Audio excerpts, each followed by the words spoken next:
Redemption is a funny concept, with everyone having a different measuring stick of when it is or isn't okay to give a villain a chance to make right past mistakes. Some things are universally too far, that's true, but you have a lot of grey area in between. Regardless though, games will often force you to make nice with the bad guy, either just for a little while out of convenience, or because the bad guy has seen the error of their ways and wants to legitimately help you. These games we've got on this list are the best examples of those cases, whether your characters are forming an alliance of convenience or accepting a new friend into the ranks. I'm Jess from WhatCulture, and here are 10 video games where you work with the villain. Number 10. LOGHAIN McTeer, Dragon Age Inquisition. There are a lot of ways you can influence the world of Dragon Age Inquisition thanks to the Dragon Age Keep website. From who's running each nation to the state of each certain race, character, and organization, to who helps you throughout the game's main story. During one of the 2 main story arcs, the game sees the Inquisitor having to team up with a Grey Warden from a previous game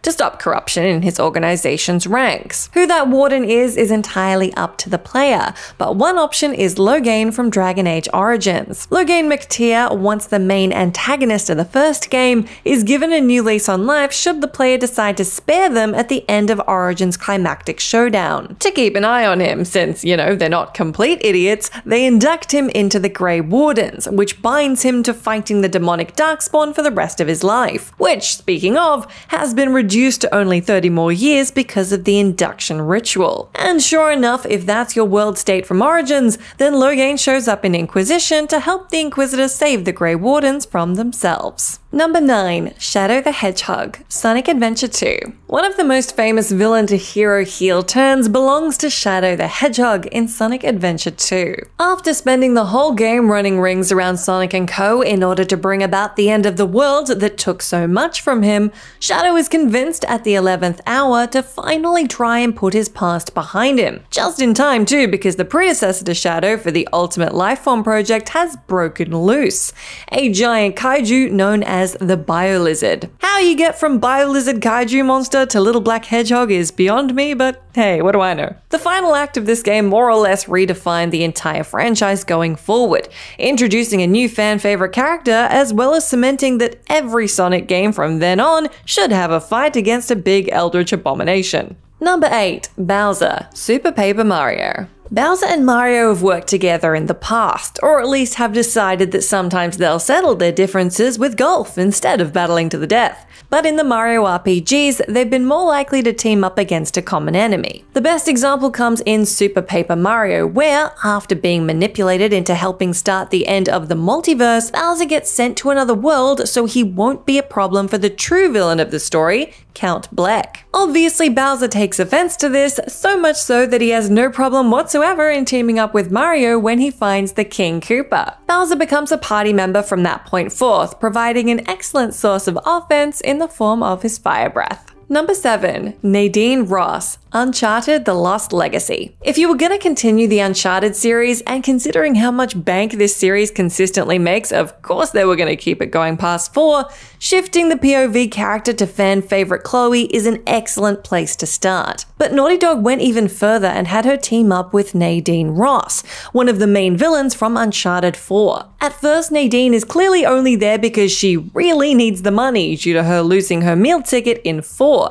And Chloe could really use someone with pythons for arms, so it all works out. This is easily one of the healthier entries on this list due to how Chloe and Nadine's relationship develops over the course of the game, going from an alliance of convenience and payment to a genuine friendship. Number 6. Cinder, Legend of Spyro: Dawn of the Dragon. In the first of Activision's reboot trilogy, Cinder the Black Dragon was the central antagonist trying to subjugate the world for various no-good reasons. However, at the end of the game, Spyro naturally whoops her ass and reverts her back to being a normal dragon. So now what?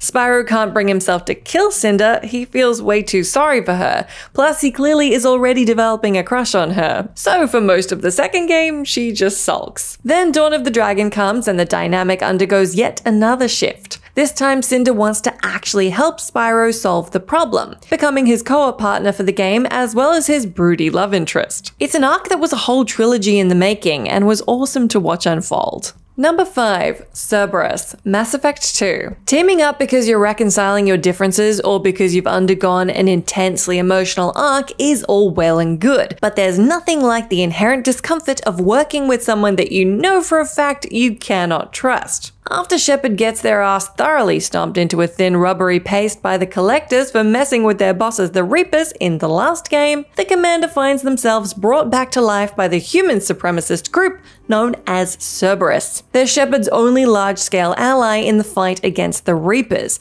since the governments of the galaxy would rather pretend that the Reapers don't even exist. But that doesn't mean you can let your guard down, as the game lets the player know at pretty much every turn that Cerberus cannot and should not be trusted. While there are some good people caught up in Cerberus machinery, the elusive man, the enigmatic mega-rich man at the top, always has his own agenda, to which you are just one of many pawns. Number 4. Captain QUARK, Ratchet and Clank, Up Your Arsenal. In the first game, Captain QUARK was an unscrupulous backstabber. In Going Commando, he was a punchline. But in Up Your Arsenal, Captain QUARK's your boss. Continuing the theme of Ratchet never getting any credit for the good he does, QUARK immediately hogs the spotlight once Ratchet gets him back in the game at the start of Up Your Arsenal, and even gets his own warship, which he staffed with characters from previous games, including Ratchet and Clank. Making the punchline of the series suddenly be the main character's boss was a stroke of comedic genius on the part of the writers, especially if you played the original and know what a cowardly traitorous corporate thug he used to be. At that point though, you realize that him messing everything up isn't part of some scheme like last time, he's just really incompetent. Number 3. The Panda King, Sly 3. When Sly Cooper was a child, he watched on in horror as a gang known as the Fiendish Five murdered his father in cold blood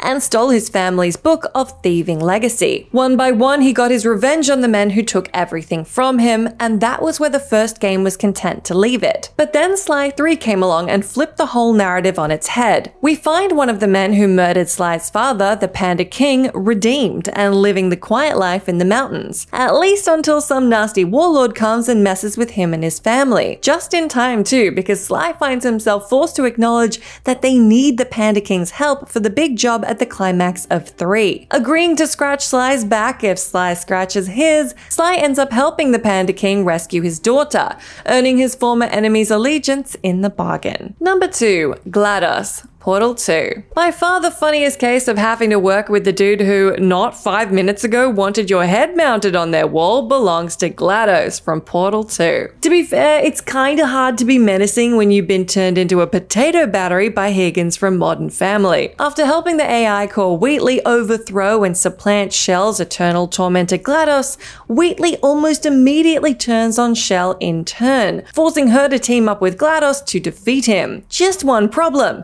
GLADOS is now a potato. The drastic humbling of what was once an almost godlike villain as far as Shell was concerned, who once dictated every inch of Shell's life, makes their new dynamic in the latter half of the game all the more hilarious. Which is all the more impressive considering one half of that dynamic has apparently nothing to say on the matter. Number 1. The Arbiter, Halo 3. While the first Halo wasn't bad by any stretch, it needed a little more character, something to add that vital bit of intrigue to make the story that much more compelling. Bungie's solution was the Arbiter, a proper rival for Master Chief and an interesting look at the other side of the human Covenant argument. His character would be properly fleshed out in shows like Halo Legends and novels like Karen Travis's Glasslands trilogy, but in 2, he was just an agent specifically assigned to hunt down the Master Chief to restore his honor in the eyes of the Covenant. What he instead finds is that the Covenant really are just a bunch of psychopaths, and in 3,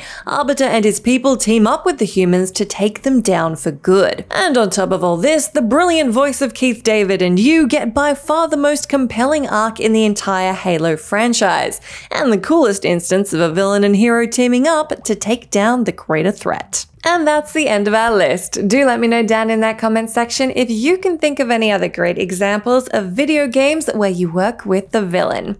As always, I've been Jess from WhatCulture. Thank you so much for hanging out with me. If you like, you can come say hi to me on my Twitter account where I'm @JessMcDonald, but make sure you stay tuned to us here for plenty more gaming goodness.